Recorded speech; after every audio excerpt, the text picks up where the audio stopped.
बिस्मिल्लाहिर्रहमानिर्रहीम। अस्सलाम वालेकुम डियर स्टूडेंट्स, होपफुली आप सब खैरियत से होंगे। आज हम रिवाइज़ करने जा रहे हैं chapter structure of atom.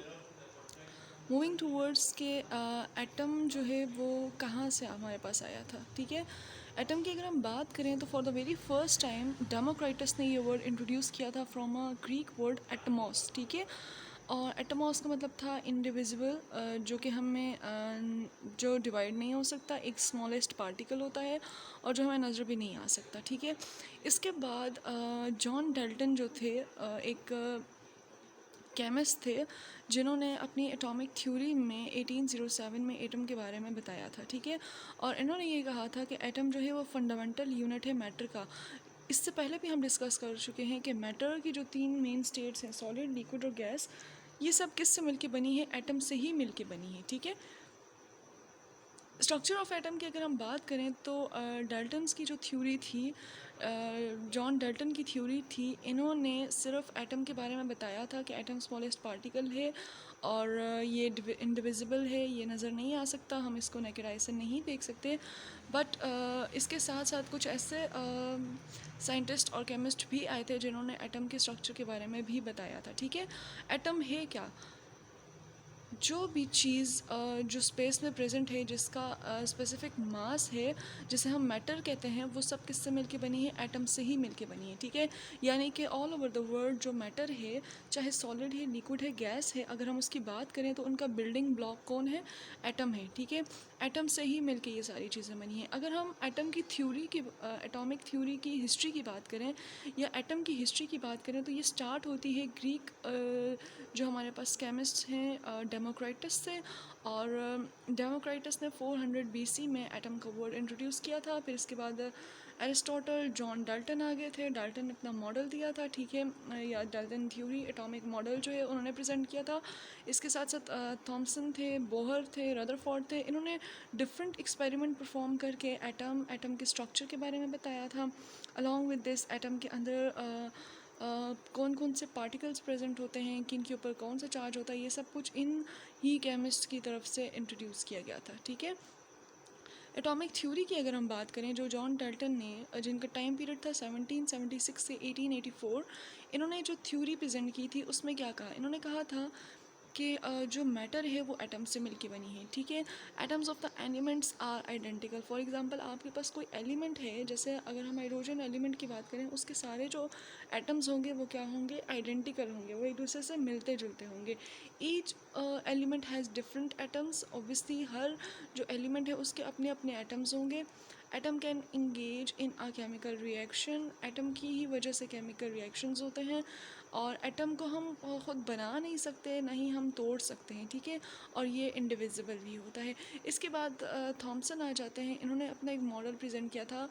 J Thomson ने 1897 में, ये एक इंग्लिश साइंटिस्ट थे। ठीक है, और इन्होंने बताया था कि atom is even made up of smaller particles. और फिर इसके बाद इन्होंने उसके अंदर बताया था कि एटम के अंदर प्रोटॉन्स होते हैं, इलेक्ट्रॉन्स होते हैं, न्यूट्रॉन्स होते हैं। स्ट्रक्चर ऑफ एटम की अगर हम बात करें तो एटम का जो स्ट्रक्चर है वो दो मेन पार्ट्स पे कंसिस्ट करता है। एक आ जाता है सेंट्रल न्यूक्लियस, जो सेंटर ऑफ द एटम है, और इर्द गिर्द उसके आ जाते हैं शेल्स। ठीक है, अगर हम न्यूक्लियस की बात करें तो न्यूक्लियस के अंदर क्या चीज़ प्रेजेंट होती है? न्यूक्लियस के अंदर जो है वो प्रोटॉन्स एंड न्यूट्रॉन्स होते हैं। ठीक है, और प्रोटॉन्स के ऊपर जो है वो पॉजिटिव चार्ज होता है और न्यूट्रॉन्स के ऊपर कोई चार्ज नहीं होता। ये जो न्यूक्लियस है ना, न्यूक्लियस के अंदर प्रोटॉन्स और न्यूट्रॉन्स सब एटॉमिक पार्टिकल्स हैं। ठीक है, यानी कि अगर हम एटम की बात करें तो एटम सेंट्रल न्यूक्लियस पे कंसिस्ट करता है और आउटर शेल्स पे कंसिस्ट करता है, और इसके साथ साथ एटम के अंदर सब एटॉमिक पार्टिकल्स भी होते हैं। ठीक है, सब एटॉमिक पार्टिकल्स कौन कौन से होते हैं? Protons, electrons and neutrons. अब प्रोटॉन्स और न्यूट्रॉन्स न्यूक्लियस के अंदर होते हैं और प्रोटॉन्स के ऊपर पॉजिटिव चार्ज होता है, जबकि न्यूट्रॉन्स के ऊपर कोई चार्ज नहीं होता। इसीलिए हम कहते हैं कि एज अ होल, ओवरऑल अगर न्यूक्लियस की बात करें तो न्यूक्लियस के ऊपर पॉजिटिव चार्ज होता है। प्रोटॉन की अगर हम बात करें तो प्रोटॉन के ऊपर पॉजिटिव चार्ज होता है। ठीक है, और इसके साथ साथ अगर किसी भी एलिमेंट का एटॉमिक नंबर हमने पता करना है तो हम एटॉमिक नंबर उसके प्रोटॉन से भी पता कर सकते हैं। फॉर एग्जांपल अगर किसी एलिमेंट के पास 1 प्रोटॉन है तो उसका एटॉमिक नंबर भी 1 होगा। ठीक है, और ये कहाँ पे पाया जाता है, ये उसके न्यूक्लियस के अंदर होता है। What is the structure of atom? Neutron की अगर हम बात करें, न्यूट्रॉन के ऊपर कोई चार्ज नहीं होता और ये भी न्यूक्लियस के अंदर प्रेजेंट होता है और इसको एन से रिप्रेजेंट करते हैं। प्रोटॉन को पी से, स्मॉल पी से रिप्रेजेंट करते हैं और न्यूट्रॉन को एन से रिप्रेजेंट करते हैं। जबकि अगर हम इलेक्ट्रॉन की बात करें तो इलेक्ट्रॉन न्यूक्लियस के अंदर नहीं होता, बल्कि ये कहाँ पे होता है, ये आउटर शेल्स में होता है। आउटर शेल नहीं कहेंगे, बल्कि जो एटम के न्यूक्लियस के गिर्द जितने भी शेल्स होते हैं उनके अंदर इलेक्ट्रॉन्स पाए जाते हैं। ठीक है, इलेक्ट्रॉन के ऊपर नेगेटिव चार्ज होते हैं और ये रिवॉल्व कर रहे होते हैं around the nucleus in a shell. और रदरफोर्ड एटॉमिक मॉडल की बात करें तो रदरफोर्ड ने जो एक्सपेरिमेंट परफॉर्म किया था, गोल्ड फॉयल वाला एक्सपेरिमेंट, उसमें उन्होंने बताया था कि न्यूक्लियस के गिर्द जो है वो शेल्स होते हैं और उनमें इलेक्ट्रॉन रिवॉल्व कर रहे होते हैं। ठीक है, और बोहर ने उन्हीं शेल्स को नाम दे दिया था एनर्जी लेवल्स का, कि हर शेल की जो है वो अपनी अपनी एनर्जी होती है और उसी बेस पे उनके अंदर इलेक्ट्रॉन भी रिवॉल्व कर रहे होते हैं। ठीक है, how are proton, neutron, electron related? अब अगर हम प्रोटॉन, न्यूट्रॉन, इलेक्ट्रॉन की बात करें तो इनका आपस में क्या रिलेशनशिप है? Number of proton equals to number of electrons. ठीक है, यानी कि जिस एटम के पास जितने इलेक्ट्रॉन्स हैं उसके पास उतने ही प्रोटॉन्स होंगे और याद रखिएगा वही उसका एटॉमिक नंबर भी होगा। फॉर एग्जांपल ये आपको स्ट्रक्चर दिया हुआ, इसमें आपको नज़र आ रहा है कि अगर किसी एलिमेंट के पास 6 प्रोटॉन्स हैं तो उसके 6 ही इलेक्ट्रॉन्स भी होंगे और अगर आपसे पूछा जाए इसका एटॉमिक नंबर क्या है तो उसका एटॉमिक नंबर भी 6 ही होगा। ठीक है, लेकिन अगर आपको ये बोला जाए कि किसी एटम का मास नंबर कैलकुलेट करें तो मास आप कैसे कैलकुलेट करेंगे? मास नंबर असल में प्रोटॉन्स और न्यूट्रॉन्स को ऐड करने से आता है।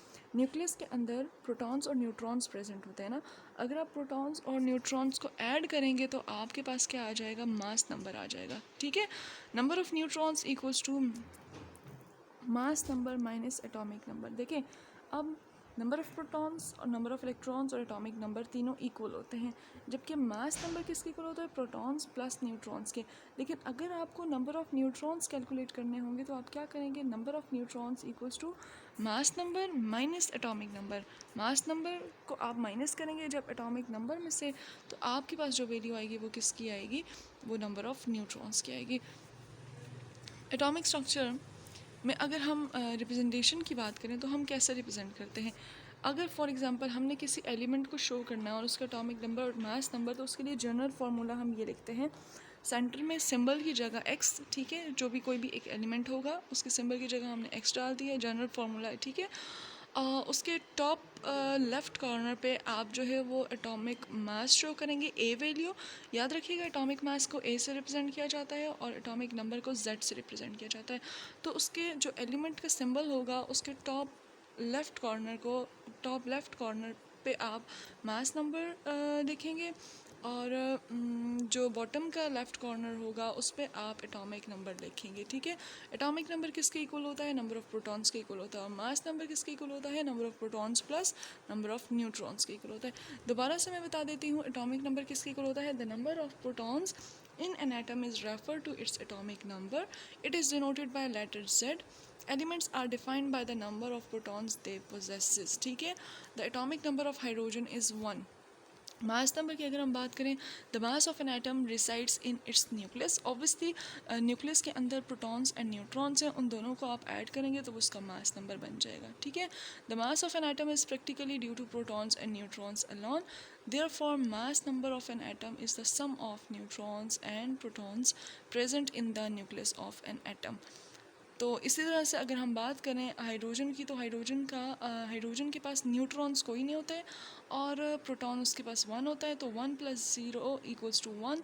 इसी तरह से हाइड्रोजन का मास नंबर आ जाता है 1। ठीक है, होपफुली आपको क्लियर हो गया होगा। अगर कोई कन्फ्यूजन हो तो आप मुझसे पूछ सकते हैं। Thank you.